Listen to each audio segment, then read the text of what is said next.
Bonjour, aujourd'hui je vous propose de découvrir l'un des raids aériens les plus incroyables de l'histoire. L'opération Chastise fut menée par un groupe d'aviateurs britanniques dont l'escadrille, la 617e, rentra dans la légende en obtenant le surnom de Dam Busters, les briseurs de barrages. Dès le début de la Seconde Guerre mondiale, le bombardement aérien occupa une place de choix dans la stratégie de plusieurs nations, dont l'Allemagne. Cette dernière reprit à son compte les théories du général italien Giulio Douhet, qui affirmait que le bombardement des villes et des centres industriels permettait de remporter la guerre en détruisant les forts de guerre ennemis et en démoralisant les civils. Ces théories, bien qu'aujourd'hui considérées comme en grande partie invalides, entraînèrent les bombardements sur Varsovie en 1939, sur Rotterdam en 1940, ainsi que le Blitz qui toucha l'Angleterre entre 1940 et 1941. Cette campagne de bombardement sur les villes britanniques causa la mort de plus de 40 000 civils et d'importants dommages. Elle eut de nombreuses conséquences, et l'une d'elles fut d'encourager les Britanniques à riposter, en ciblant notamment le bassin de la Ruhr, l'une des principales régions industrielles allemandes. Cette région concentrait des mines de fer et de charbon, des forêts et des usines, dont l'immense complexe Krupp à Essen. On y trouvait également plusieurs barrages qui fournissaient de l'eau et de l'électricité pour la région. La destruction de cette région industrielle était donc vitale pour les Alliés. Pour autant, la tâche était immense. En 1937, le Bomber Command britannique avait calculé qu'il fallait près de 3000 raids pour stopper la production industrielle de la Ruhr. Et c'était en 1937. Depuis, les défenses allemandes se sont considérablement renforcées, la Flak et la chasse allemande représentant une menace considérable durant la première moitié de la guerre. C'est pour cela qu'un objectif devint prioritaire, les barrages de la Ruhr. En détruisant ces derniers, les Alliés pouvaient paralyser les industries de la région qui seraient privées d'électricité ou inondées. De plus, les barrages jouaient un rôle important dans le système de transport par canaux et les lacs artificiels fournissaient de l'eau potable pour les villes voisines. Mais comment les détruire? Ces objectifs étaient en plein cœur du territoire ennemi, lourdement protégés et fort logiquement très solides. Briser un mur de béton de 42 mètres d'épaisseur n'est pas chose aisée, surtout que les bombardiers, qui volaient généralement à près de 6000 mètres d'altitude, manquaient cruellement de précision. Pour vous dire, les mesures effectuées par les Britanniques montraient que de nuit, seulement 10% des bombes larguées tombaient dans un rayon de 8 km autour de la cible. Et pas question d'attaquer en plein jour, sous peine de voir les pertes s'envoler chez les équipages. Enfin, même si les bombes venaient à toucher le barrage, elles ne feraient qu'endommager la partie supérieure, ce qui provoquerait des dommages légers et aisément réparables. Une solution évidente était d'utiliser des torpilles. Après tout, ces armes avaient démontré leur efficacité contre les navires ennemis, notamment durant l'attaque contre la flotte italienne à Tarente en novembre 1940. Mais impossible d'utiliser ce type d'armes. En effet, les Allemands avaient placé des filets de protection devant les barrages. De plus, les torpilles n'avaient pas assez de puissance pour détruire les barrages. Une tentative avait déjà été faite précédemment. Le 2 février 1941, des Swordfish avaient décollé du porte-avions Ark Royal pour attaquer le barrage de Santa Chiara, en Sardaigne. Mais l'attaque fut un échec complet et le barrage résista aux 4 torpilles larguées par les équipages. Il fallait donc trouver autre chose. Plusieurs idées furent étudiées, notamment des torpilles guidées et propulsées par un moteur fusée, ou encore des petits bateaux téléguidés qui devaient couler contre le mur du barrage avant d'exploser. Mais une autre solution existait. En fait, elle était en développement depuis l'automne 1939, grâce à un ingénieur de génie, un homme arrogant, aussi excentrique que déterminé, le docteur Barnes Wallis.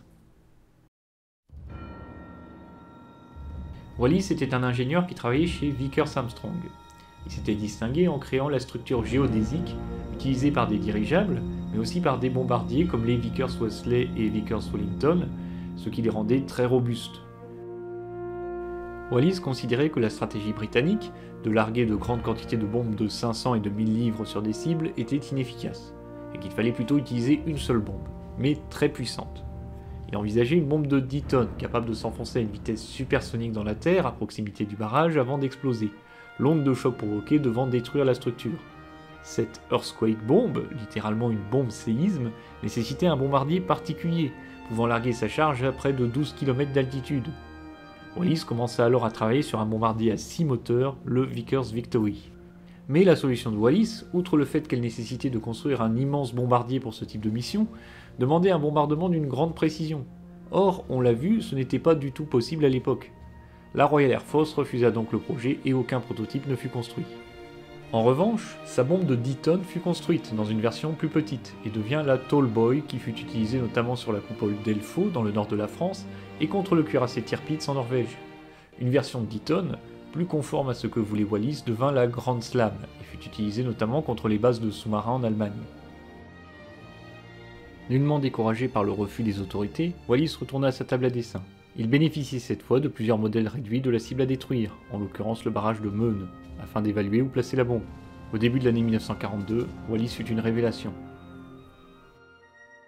Au début de l'année 1942, j'ai eu l'idée d'un missile qui, s'il était largué sur l'eau, loin en amont du barrage, pouvait atteindre le barrage par une série de ricochets, et après l'impact avec la crête, coulerait en restant en contact avec le barrage avant d'exploser.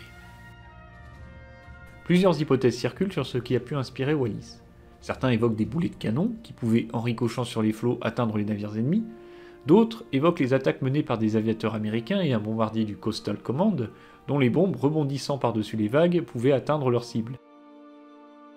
C'est au lac de Silvermere que Wallis prouva l'efficacité de sa théorie, en catapultant des sphères de bois de 12,7 mm qui firent des ricochets à la surface.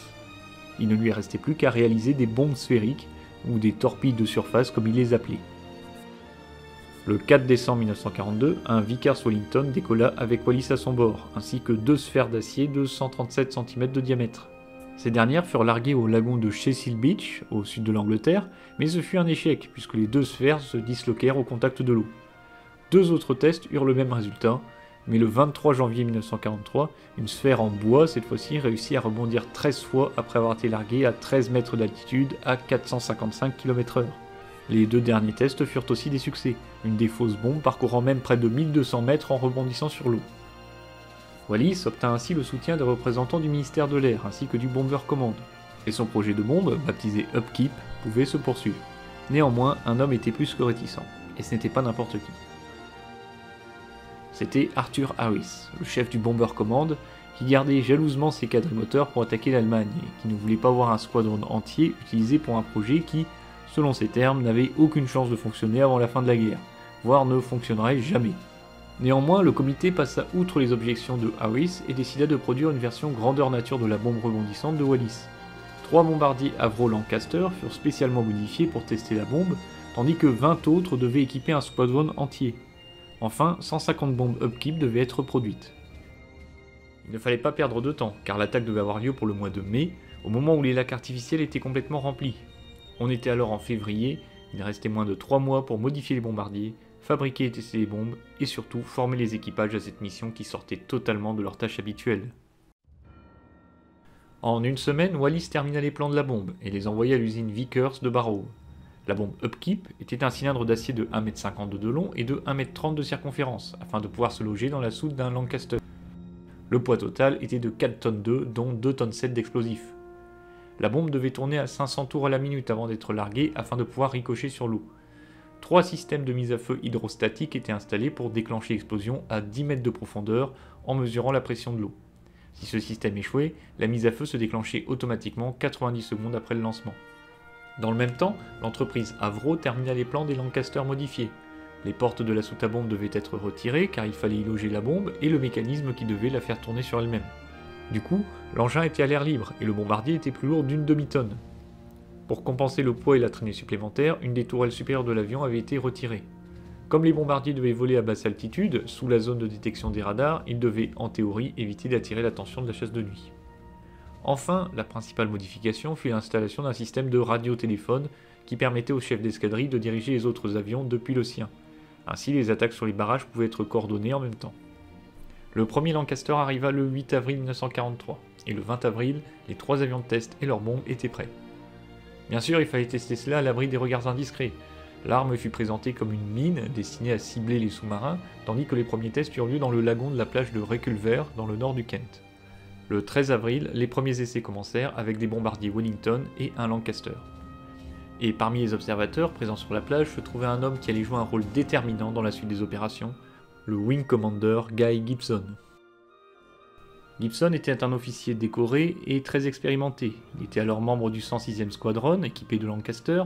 Il avait effectué déjà près de 172 missions. Il fut avisé qu'il allait commander un nouveau squadron, le Squadron X, et devait réaliser une mission spéciale impliquant de voler de nuit à basse altitude. Et il accepta. Mais Arthur Harris refusait de retirer une escadrille complète de bombardiers pour créer le nouveau squadron.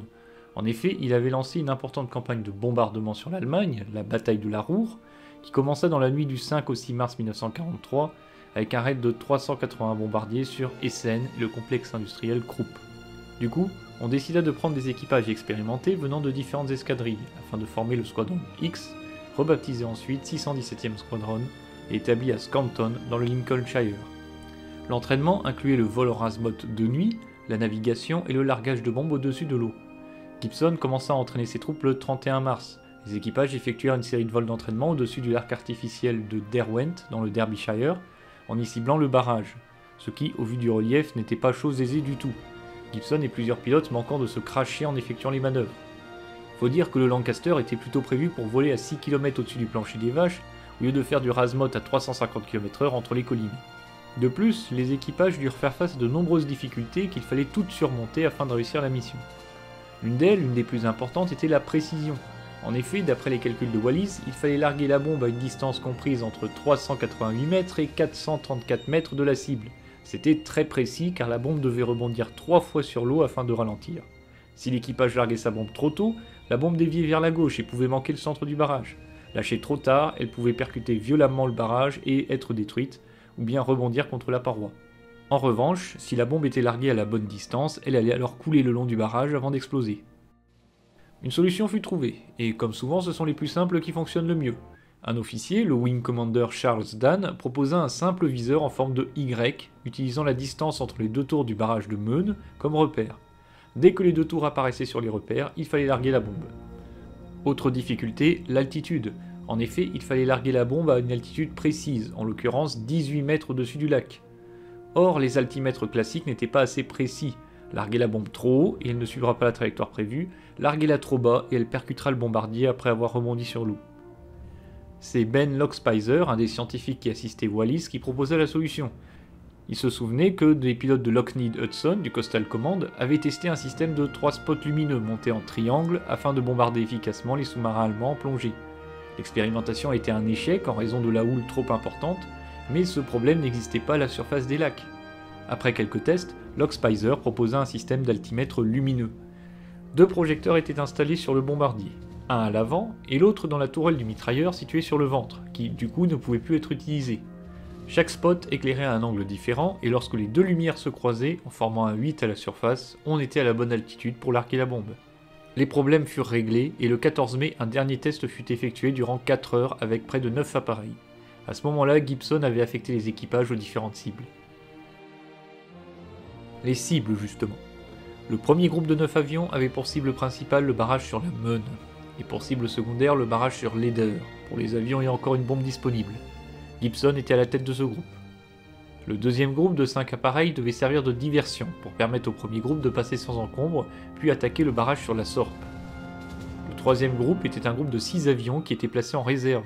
Ils devaient décoller 2 heures plus tard et attaquer les barrages non détruits, ou à défaut ceux de Schwelm, de Hennep et de Diemel. Pour ne pas laisser de temps à la défense allemande de s'organiser, les 2 premiers groupes devaient atteindre leur cible à minuit, le troisième groupe arrivant plus tard. Le dimanche 16 mai 1943, les équipages se retrouvèrent au briefing avec Gibson et Wallis. 2 des équipages prévus ne participèrent finalement pas à la mission, un des pilotes étant blessé, tandis qu'un autre aviateur était tombé malade. C'est donc 19 avions qui allaient participer à l'opération Chastise. A noter qu'à l'exception de Gibson et des autres chefs de groupe, les aviateurs ignoraient leur cible. Beaucoup d'entre eux craignaient de devoir attaquer le cuirassé Tirpitz, ancré en Norvège. Mais ce sera pour plus tard. Dans la salle du briefing, 2 grandes maquettes des barrages de Meun et de Sorpe les attendaient, les services de renseignement n'ayant pas réussi à préparer une maquette du barrage de l'Eder. Les 3 équipages qui devaient l'attaquer allaient manquer d'informations cruciales. Les hommes chargés de communication reçurent également les feuillets de code. Tout était donc prêt. À 21h28, les premiers Lancaster décollaient en direction de l'Allemagne. Dès le départ, les problèmes commencèrent. Le leader du deuxième groupe, le lieutenant Joe McCarthy, fut retardé par une fuite de liquide de refroidissement sur un de ses moteurs, forçant son équipage à utiliser l'avion de réserve et à décoller avec une demi-heure de retard. Le deuxième problème apparut sur les côtes néerlandaises. Les îles de la Frise étaient défendues par des batteries antiaériennes qui prirent immédiatement les bombardiers pour cible, d'autant que ces derniers volaient à basse altitude. Un des Lancaster reçut plusieurs obus de 20 mm, perçant un des côtés du fuselage et détruisant la tourelle arrière, les intercoms ainsi que les instruments de communication et de navigation. Comme ces instruments étaient indispensables pour un largage précis de la bombe, l'équipage dut faire demi-tour. Plus grave encore, un autre bombardier, piloté par le Canadien Vern Byers, fut touché par un obus de 105 mm. Byers lutta pour garder le contrôle de l'appareil, mais ce dernier prit feu et s'écrasa, tuant les 6 hommes d'équipage. Un troisième avion, piloté par Geoffrey Weiss, vola trop bas et heurta la surface de l'eau, heureusement calme ce soir-là. Mais le choc fut suffisant pour déloger la bombe de son support. Cette dernière vint heurter l'arrière du Lancaster, arrachant une partie du stabilisateur horizontal. De l'eau entra par la brèche et vint inonder l'arrière avant de s'évacuer par la tourelle de queue. Rice parvient à garder le contrôle de son avion et dut rentrer à l'aérodrome de Scampton. Le quatrième bombardier, baptisé E for Easy et piloté par Norm Barlow, parvint à éviter la DCA, mais heurta un pylône d'une ligne à haute tension. Les réservoirs prirent feu et l'avion s'écrasa dans un champ, ne laissant aucune chance à son équipage. McCarthy, qui arrivait finalement devant les côtes néerlandaises après avoir changé d'avion, fut accueilli par les tirs de la DCA, et plus grave encore, par la chasse allemande. En effet, plusieurs Messerschmitt Bf-109 de la chasse de nuit avaient décollé en urgence après que le premier Lancaster avait été repéré. Fort heureusement pour les Britanniques, les Allemands volèrent entre 1000 et 6000 mètres d'altitude, bien au-dessus de l'avion de McCarthy, qui réussit à échapper aux chasseurs. En fait, les Allemands pensaient que les premiers bombardiers, qui avaient été vus à basse altitude, devaient rencontrer des problèmes, que les autres avions devaient voler à une altitude plus élevée. En effet, on n'avait jamais vu des quadrimoteurs attaquer des cibles en volant à quelques dizaines de mètres d'altitude. Comme les Bf-109 n'avaient qu'un radar rudimentaire, ils ne pouvaient pas détecter le bombardier britannique, et les stations de radar Würzburg étaient également incapables de repérer les avions volant si bas. Pendant que le groupe de McCarthy faisait diversion, les Lancaster du groupe de Gibson survolaient les Pays-Bas entre Rotterdam et Anvers, utilisant leurs instruments et la faible lueur de la pleine lune pour éviter de percuter un bâtiment ou une ligne à haute tension. Le vol a été plus calme, et ce n'est qu'arrivé en Allemagne que les aviateurs affrontèrent les premiers tirs de DCA. Ils s'en sortirent sans dommage, à l'exception de l'avion piloté par John Veer Hopgood, qui subit des impacts d'obus de 20 mm.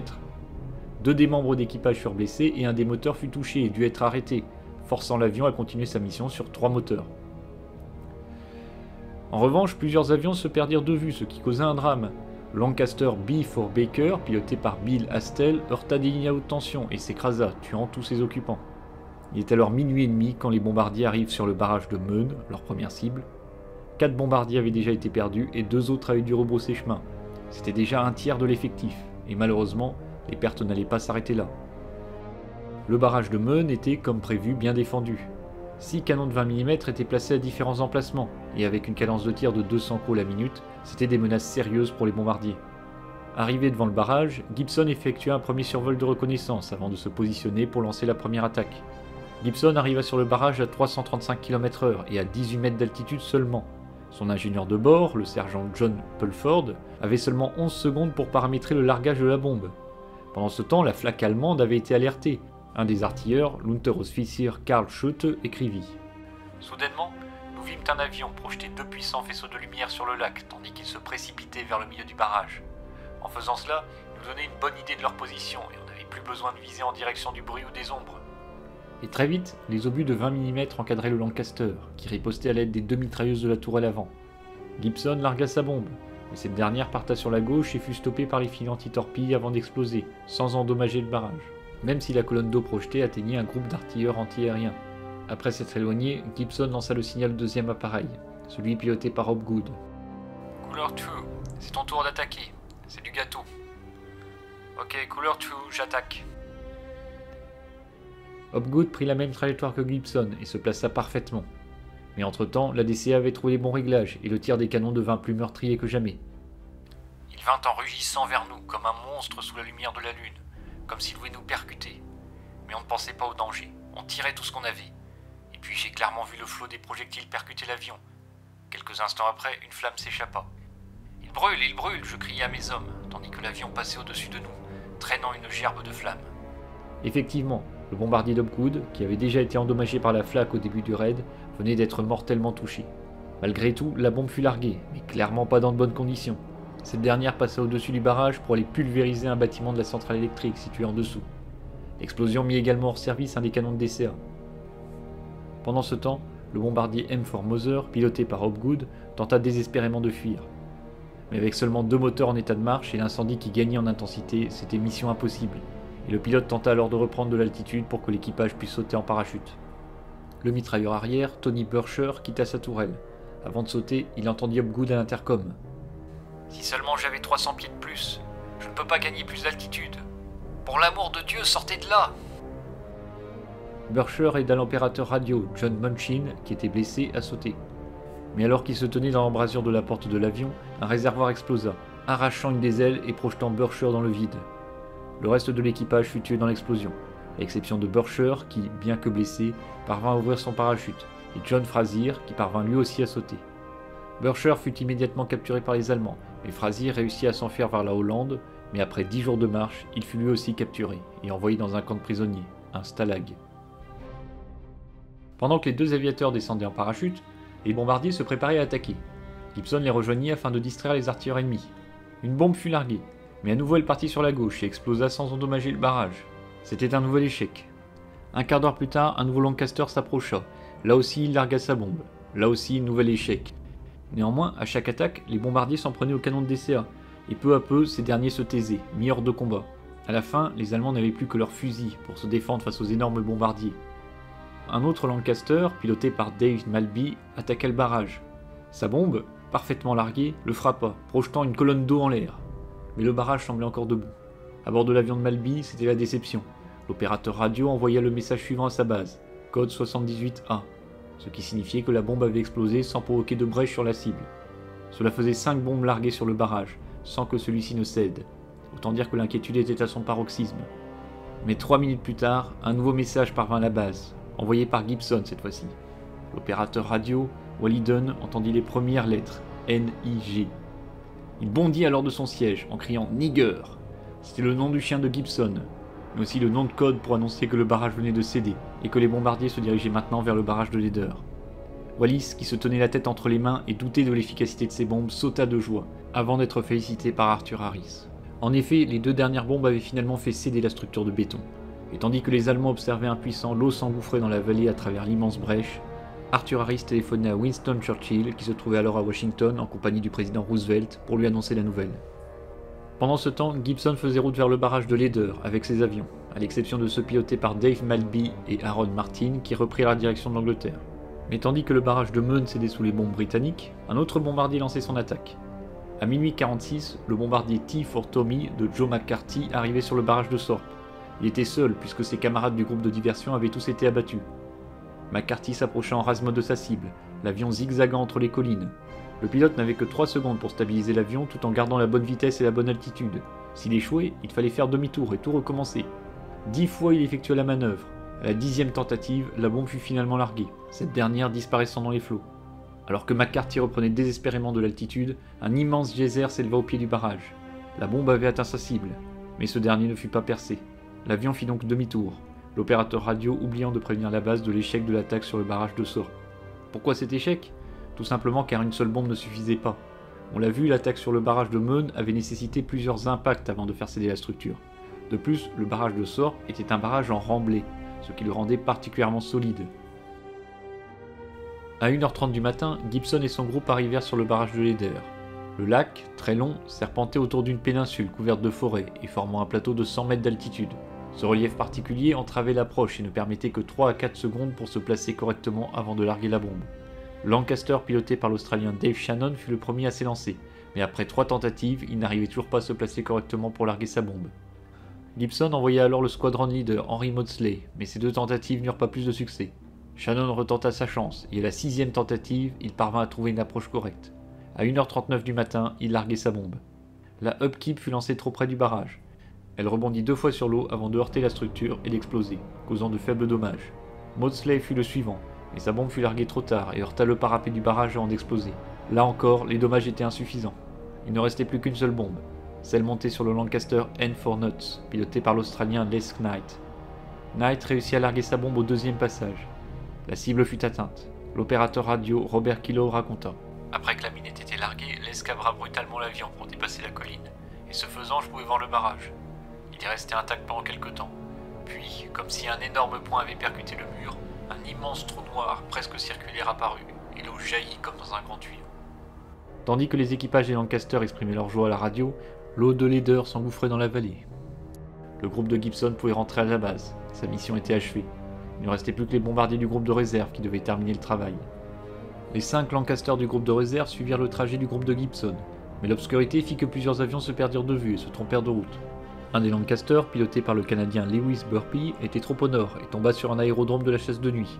Le terrain était protégé par de multiples canons de DCA ainsi que par des projecteurs. L'un de ces projecteurs illumina le Lancaster de Burpee, qui fut immédiatement pris pour cible par les canons de 37 mm. Les Allemands ne laissèrent aucune chance à l'équipage, dont l'avion fut abattu et s'écrasa au milieu des hangars de l'aérodrome. Pendant ce temps, un autre bombardier, piloté par Warner Hotley, fut lui aussi abattu par la DCA. L'avion s'écrasa près de la ville de Ham, la bombe explosant et projetant l'arrière de l'avion loin de l'épave. Les 7 hommes d'équipage furent tous tués, à l'exception du mitrailleur arrière, Frederick Tease, qui survécut miraculeusement, malgré de sévères blessures, et fut par la suite fait prisonnier. Vers 3 h du matin, le sergent Ken Brown, de l'aviation canadienne, arriva au-dessus du barrage de la Sorpe. Brown attaqua, et au 6e passage, il largua sa bombe, causant des dommages mais pas de brèche visible. Au même moment, un autre Lancaster, piloté par Bill Townsend, se dirigeait vers le barrage de Lenape. Mais la brume matinale rendait la navigation particulièrement difficile et il se trompa de cible. Townsend attaqua le barrage de Beaver, qui n'était pas une cible désignée. Il largua sa bombe, mais le barrage ne fut pas percé et Townsend rentra à sa base sans avoir réalisé qu'il s'était trompé de cible. C'était la dernière attaque de la nuit. Le dernier Lancaster, le Y4 York, du sergent Cyril Anderson, s'était perdu en évitant la DCA, le brouillard de plus en plus épais décourageant le pilote qui fit demi-tour pour rentrer. Le retour à Scampton fut l'occasion d'un nouveau drame. En effet, l'avion d'Henry Maudslay approcha d'un port fluvial, défendu par 4 batteries comportant chacune 3 canons Flak 38 de 20 mm. 12 canons antiaériens contre un bombardier, le résultat était couru d'avance. L'avion s'écrasa en flammes, tuant la totalité de l'équipage. Un destin similaire toucha l'avion de Melville Young, qui fut abattu par la DCA sur la côte néerlandaise, tuant les 7 hommes d'équipage. À 6 h 15, le dernier Lancaster, celui de Townsend, avait atterri. Pour les Britanniques, l'opération Chastise était terminée. Pour les Allemands, les problèmes ne faisaient que commencer. Au matin du 17 mai, les Britanniques célébraient le retour des équipages survivants. Les Allemands, eux, découvraient l'ampleur des dégâts. Les barrages de Meun et de Leder avaient été percés, provoquant un immense torrent qui se déversa dans la vallée en contrebas. 11 usines furent complètement détruites, tandis que 114 autres furent endommagées. 39 ponts furent détruits et plusieurs autres endommagés, et le trafic fluvial fut complètement interrompu pendant un mois. La région de la Roure subit également une pénurie d'eau, car les stations de pompage étaient hors service à cause des débris qui avaient envahi la rivière. Mais le plus grand impact fut la perte des centrales hydroélectriques, détruites ou endommagées par le raid. Au final, la production d'armement allemand ne fut pas impactée tant que ça, et à la fin du mois de mai, elle avait retrouvé son niveau initial. En revanche, des milliers d'ouvriers de l'organisation Todd furent envoyés dans la Roure pour réparer les dégâts, et ils manquèrent cruellement quand il fallut construire les blocos du mur de l'Atlantique pour entraver le futur débarquement allié. Enfin, il reste le bilan humain. Les chiffres varient, mais on peut retenir celui d'au moins 1650 civils tués, dont plus d'1 millier de travailleurs forcés, civils et prisonniers de guerre soviétiques qui travaillaient dans les usines de la région. Le raid a donc été un semi-échec. Certes, 2 barrages ont été percés sur les 5 ciblés par les bombardiers, mais la production d'armement n'a pas été impactée significativement. Ce furent les civils les plus touchés, comme ce fut souvent le cas lors des raids massifs de bombardement durant la guerre. Néanmoins, l'impact sur le moral des Britanniques fut énorme. Ce raid, particulièrement audacieux, a été célébré par la presse de l'époque qui n'hésitait pas à forcer le trait, évoquant des émeutes en Allemagne ou encore un coup titanique contre son effort de guerre.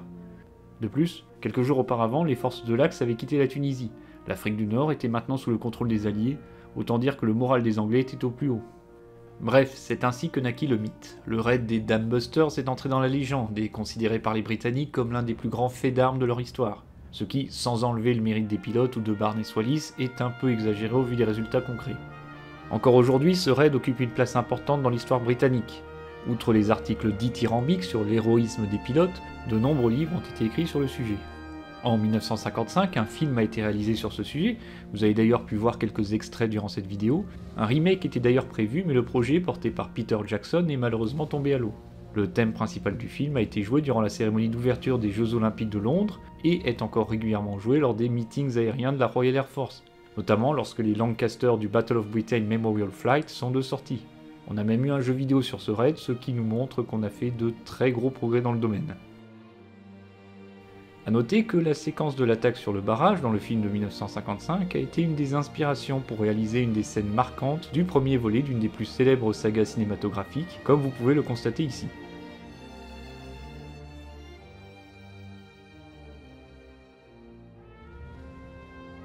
Terminons en évoquant les grands acteurs de ce raid. Le 617e Squadron reçut la visite du roi George VI et de la reine le 27 mai 1943. C'est le souverain qui proposa la devise du Squadron, « Après moi le déluge », une des citations attribuées à Madame de Pompadour. Le blason du Squadron reprend également la fameuse mission évoquée durant la vidéo. Le 617e Squadron continua ses missions. On le considérait maintenant comme un groupe d'élite et on lui confiait pas mal de missions particulièrement dangereuses. Ainsi, il devait cibler le dictateur italien Mussolini à l'été 43, mais ce dernier fut chassé du pouvoir à peine 2 semaines après que le plan ait été proposé. En revanche, il se distingua en utilisant les bombes surpuissantes de Wallis contre des cibles en Allemagne, ainsi que contre le cuirassé Tirpitz qui fut coulé en Norvège.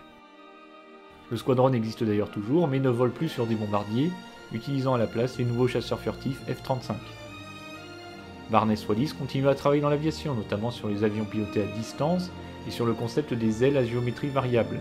Ces travaux inspirèrent les Américains dans la conception du bombardier F-111. Sir Barnes-Wallis fut fait chevalier par la reine en 1968 et mourut 9 ans plus tard. Guy Gibson reçut la Victoria Cross, la plus haute distinction britannique, et fut temporairement éloigné des combats, participant à une tournée promotionnelle en Amérique du Nord. Il écrivait également un livre sur ses missions au-dessus de l'Allemagne avant de retourner au combat. Il mourut le 19 septembre 1944 à bord d'un Mosquito chargé d'illuminer des cibles pour des bombardiers attaquant la ville de Brême.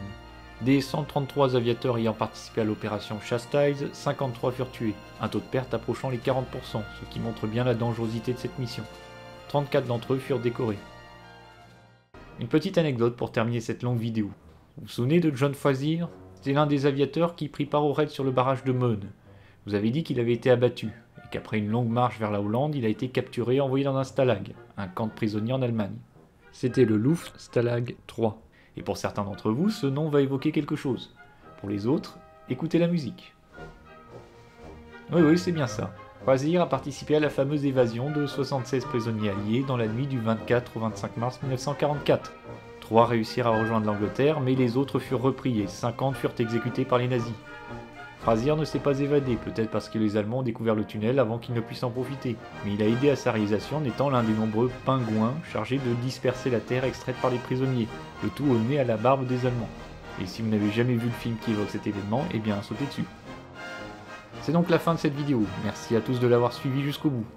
Je remercie tous ceux qui se sont abonnés ou qui ont regardé mes vidéos, ça fait maintenant 1 an que j'en fais, j'ai bien l'intention de continuer. Si vous avez apprécié, abonnez-vous et partagez-la sur les réseaux sociaux, car j'aimerais toucher une audience plus large. N'hésitez pas également à laisser un commentaire si vous avez des suggestions ou des conseils. On se revoit dans un mois, d'ici là portez-vous bien et à bientôt.